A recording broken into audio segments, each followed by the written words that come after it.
What's going on, Graveyard Shift family? It's your fearless shift leader, Dalen, clocked in for another interesting true crime story. Look, y'all, you got to be careful doing business with people you meet over the ads or the intranets. I've been done dirty a few times myself. Y'all, I remember back in the day, I tried to buy a Yorkie online. This is like 08. Y'all, a man told me I had to wire him some money to Africa to get my Yorkie from Tennessee. Let's just say that's $500 I never got back, y'all. I learned my lesson very, very early. There are shady people on the internet. There are shady people in the ad space world. People will get over on you any way they can. Now, this story is oddly similar. You see, I can laugh about my $500, but these two individuals aren't laughing about their story. You see, in September of 1992, there was a music video company located in Nashville, Tennessee, right? And they ran ads in the classified section of a local newspaper for a $30,000 top of the line computer system. So on October 7th, a man calling himself Tom Johnson responded to the ad. He was like, "Oh, y'all got a computer system going for $30,000? Oh, I need that." All right. He said that he was a freelance computer programmer and a database consultant. So a few days later, he met up with 21-year-old Jeremey Ross. You see, Jeremey Ross was a videotape editor and a student at Middle Tennessee State University.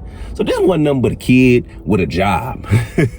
Like, he just trying to facilitate a sale for his employer. So Tom goes to meet with Jeremey, and Jeremey gives him a demonstration of the equipment. So after a little back and forth, Tom was able to negotiate the price of $31,000 for this computer system. So after all that, Tom requested that the equipment be delivered to his office in Marietta, Georgia, which is right up the street, several hundred miles from Nashville, Tennessee. So he was like, "Look, the system goes for $30,000.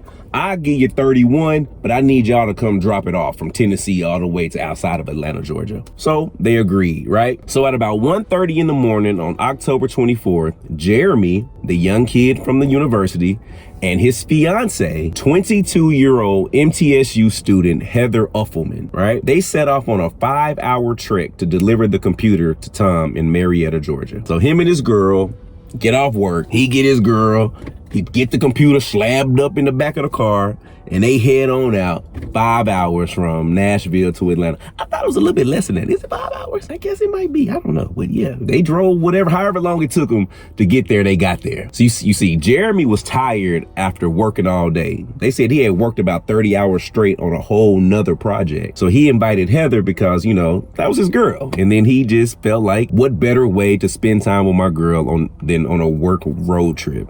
We enjoy tripping together. She can hop in the car, keep me company for these 5 hours. Now you see, his girlfriend Heather, she was concerned about Jeremey falling asleep on the road. So just like any other good girlfriend, she was like, "Of course, I'm gonna ride with my man. I'm gonna ride with my man, my man. She my man, her man." And she hopped in the car with Jeremey and they made it to Atlanta. Now, after driving all night, they arrived at the Knight's Inn off of I-75 in Marietta at 7:30 a.m. You see, originally they had planned to meet Tom at his office in an industrial park. But however, Tom hit him up that morning and was like, "Oh man, you know, it's kind of hard to get to my job, my work complex. MapQuest don't even take you to the right entrance. So how about this? Instead of meeting me at my place of business, how about y'all meet me at my motel room?" What? Tom, first of all, why do you have a motel room near your place of business? And second of all, I'm educated, brother. Me and my fiance can find the entrance to your work office. But I guess none of this registered to Jeremey or Heather because they agreed to meet Tom at his motel room. So when Jeremey and Heather arrived at the motel room, Tom told him that his business partner would be there shortly with a certified check for $31,000. So he was like, "Nah, man, I got the money. We're good. My business partner, he just had to go get the certified check. We didn't want to be walking around with 31 large on us, right? Let me give you this check. Just hold on for a second." So Heather and Jeremy were like, okay, cool, man. You know, this guy's on the up and up. We just gonna run up the street and get something to eat. It's Atlanta. They probably went to the Waffle House. I could have made that up, but that's where I would have gone. All-Star Special, doing what they do, right? Thinking, all right, cool. After breakfast, we gonna shoot back to meet up with Tom, get our $31,000 check, and we gonna be back on the road. Boom. When they returned about a half hour later, oh, so they went at the Waffle House then. They went at the Waffle House. They must have been somewhere quick. When they get back to the motel, y'all, Tom said that his partner had called and was like, look, he's still on his way and he's gonna be here shortly. So now they feeling like Tom is stalling a little bit. But Tom was like, Jeremy and Heather, why don't y'all, you know what? Let's just save a little bit of time. How about this? The computer that you brought out here, how about y'all just go ahead and load it into my car? So that way when my partner get here, I can just hand you the check. We ain't wasting no more time. I can just go and get up out of here. Yeah, why did Jeremy and Heather put the computer in his man car? Like, come on, Jeremy, like, what are we doing? What are we doing? Like, yeah, man, like, that's just sad that they fell for the okie doke like that. So, okay, that's fair. They're trusting kids, man. They're kids just trying to do their job. Bruh, don't even, like, this ain't even his computer. He just working. So he like, man, whatever, man. All right, we gonna get the deal done. Heather, Tom, and Jeremy all load the computer into Tom's vehicle. So they didn't even question it. They were just like, you know what, man, this dude is not finna get over on us. Like, he's here, we see him, like he's here with us. Like, this is cool. So after loading the computer into the vehicle, they returned back to the motel room and just made small talk for like 20 minutes. So they're all three sitting in the motel room, just chopping it up. I know they starting to get a little irritated because like, dang, bro, where's my money at? I'm ready to go. Like, what are you doing? Finally, Jeremy speaks up. He tells Tom, like, look, man, do you know where your president is, bro? Where's your partner, man? We need to close this deal. I need to get this money so me and my girl can get back on the road. This is where the story gets crazy. Tom then looks at Jeremy and Heather and pulls out a small handgun and says, I think we can close this deal right now. Jeremy like, what? Brother. We ain't got to do all of this. Bro, this ain't even my computer. This ain't our computer, sir. All of this aggression with the handgun, bro, you got it. You got it. Do you know Tom made Jeremy give him his money belt? And he made Jeremy and Heather lay bed sheets on the ground. And he then said to them that he would take the computer and Jeremy's company would just get an insurance check. He was like, look, bro, he's setting the scene. Put the sheets on the ground, got the gun on him. Like, look, either y'all let me get up out of here with this computer and y'all's insurance company is just gonna square y'all away, or I'm gonna wrap y'all up in these bed sheets and make something happen.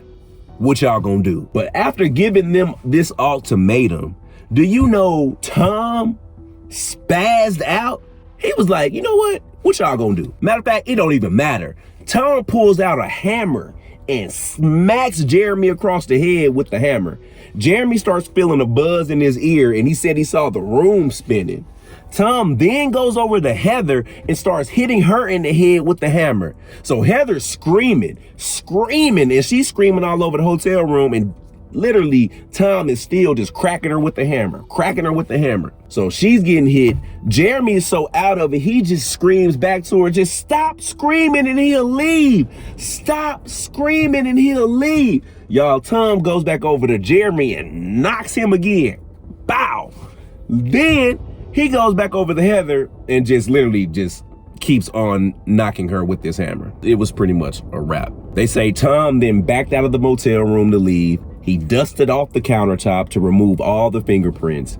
And after he left, Jeremy crawled over to check on Heather, and he saw that she was badly beaten. He told her that he was going to try to go get help. Then at about 9:30 a.m., a motel employee found Jeremy wandering around, disoriented and bleeding from his head wounds from this hammer. You see, he and Heather were rushed to a nearby hospital, and sadly, 2 hours later, Heather died of massive skull injuries. You see, Jeremy recovered and he was released on October 27th. However, he was still suffering from vertigo, hearing loss, and post-traumatic stress disorder. Meanwhile, the authorities questioned workers at the motel. They searched the motel room for evidence, and among the few clues that Tom left behind was the murder weapon, which was a hammer.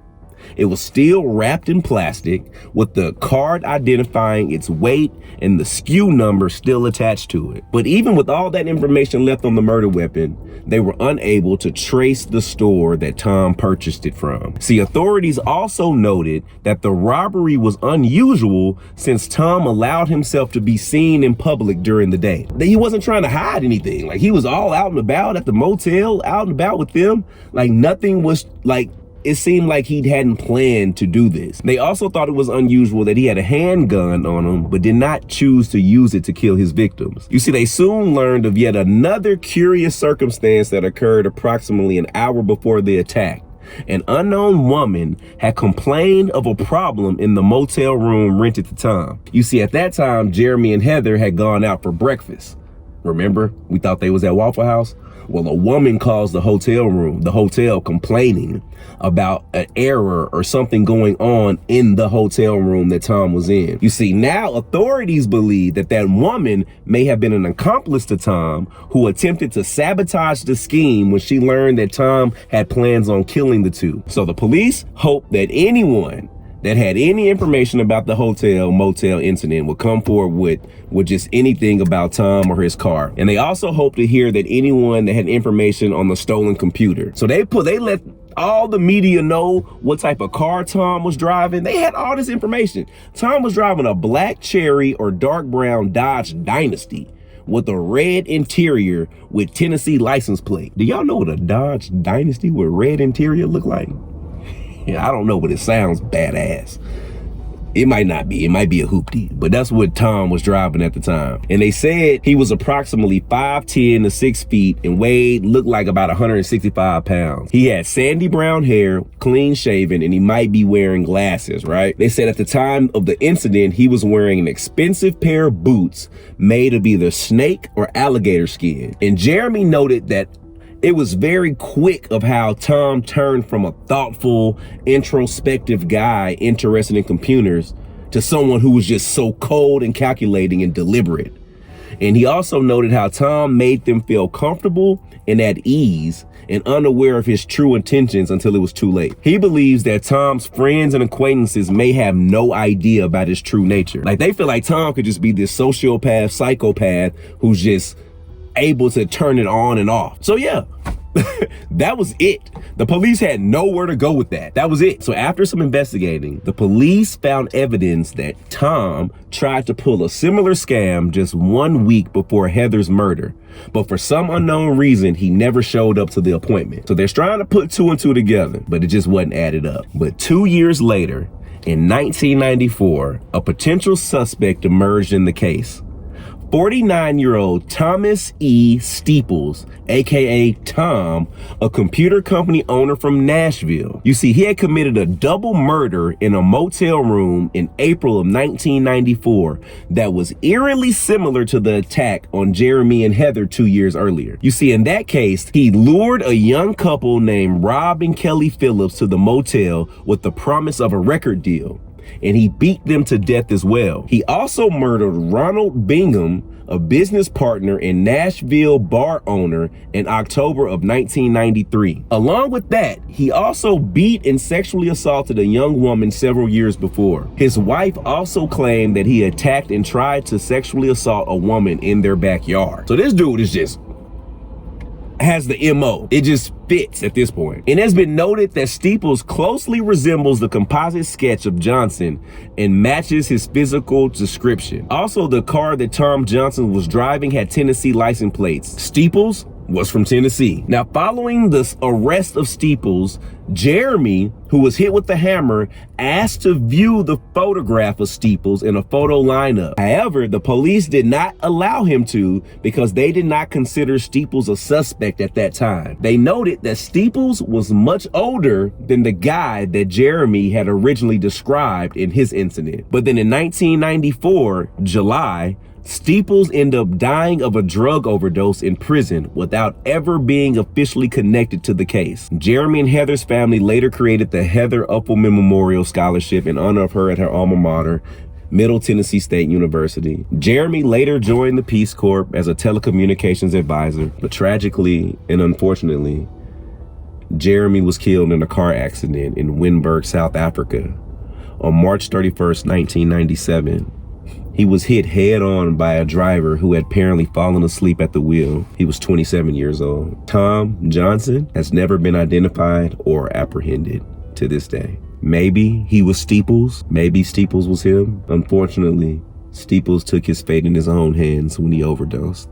Now, two families will never know who actually disrupted their life. It's been another Graveyard Shift true crime story. I'm Dalen Spratt. Love, love, love.